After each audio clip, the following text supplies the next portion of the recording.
কলকাতায় এসে দফায় দফায় বৈঠক করলেন অমিত শাহ এবং জেপি নাড্ডা। বিজেপির সোশ্যাল মিডিয়ার টিমের সাথে বৈঠক করেন এবং কতকগুলি শর্ত দিয়ে দিলেন বিজেপির সোশ্যাল মিডিয়ার সেলকে। তারা বলেন কেন্দ্রের জনমুখী প্রকল্প নিয়ে সোশ্যাল মিডিয়ায় ব্যাপক প্রচার করতে হবে। তারা আরও বলেন প্রচার করতে হবে তৃণমূল সরকারের দুর্নীতি নিয়েও এবং রাম মন্দির প্রচারে সোশ্যাল মিডিয়াতে ঝাঁপিয়ে পড়ার নির্দেশ দিয়ে গেছেন অমিত শাহ এবং জেপি নাড্ডা। এবং আমাদের রাজ্যের বিরোধী দলনেতা শুভেন্দু অধিকারী কি বললেন আপনাদের শোনাবো সোশ্যাল মিডিয়ার টিমের উদ্দেশ্যে।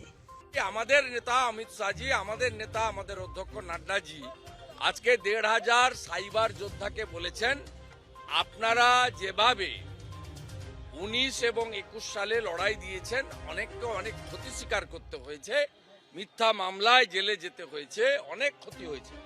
আপনারা আরো ভালো করে ক্যাম্পেইনটা করুন, যাতে নরেন্দ্র মোদীজির জনকল্যাণমূলক কর্মসূচির কথা, রাষ্ট্রবাদ দেশপ্রেমের কথা, বিজেপির সবকা সাথ সবকা বিকাশ উন্নয়নের কথা এবং পশ্চিমবাংলায় যে সীমাহীন ভ্রষ্টাচার চলছে, দুর্নীতি চলছে, পরিবারবাদ চলছে, তোষণ চলছে, মিথ্যাচার চলছে এবং বিশেষ করে বেরোজগারি, চাকরি কোথাও নেই, এই কথাগুলো আপনারা প্রত্যেকটা একে প্রান্তিক মানুষের কাছে পৌঁছে দেওয়ার কাজটা যেভাবে করছেন আরো স্পিড বাড়ান।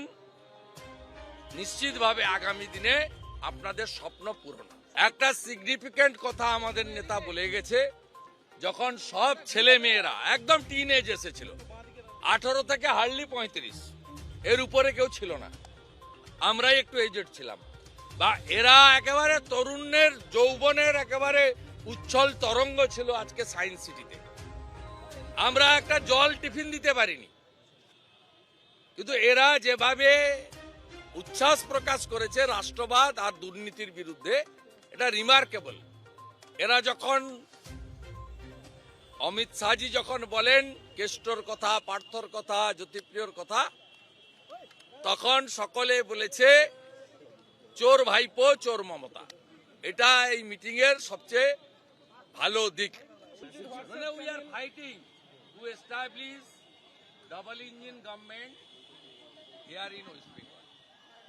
We are sincerely working against the family politics, against the appeasement politics, against the corruption politics, and we are fighting to eliminate this Frankenstein TMC family government under the leadership of Aunty and her great nephew.